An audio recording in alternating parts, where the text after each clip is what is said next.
Oh. Get the process, sir. Ang proseso atong prostituon, sir.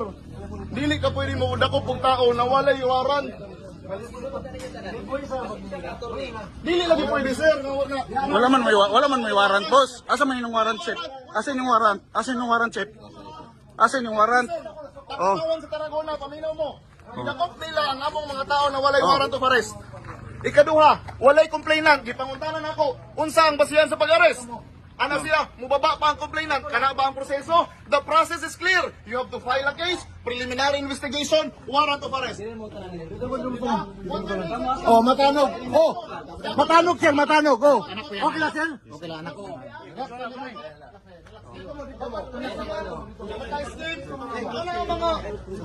Exception. Pangawid. Ano pangawid? Ayaw na, sir. Natuloy kayo mga tao. Every second na mawala sila, sir, you're violating the rights of liberty.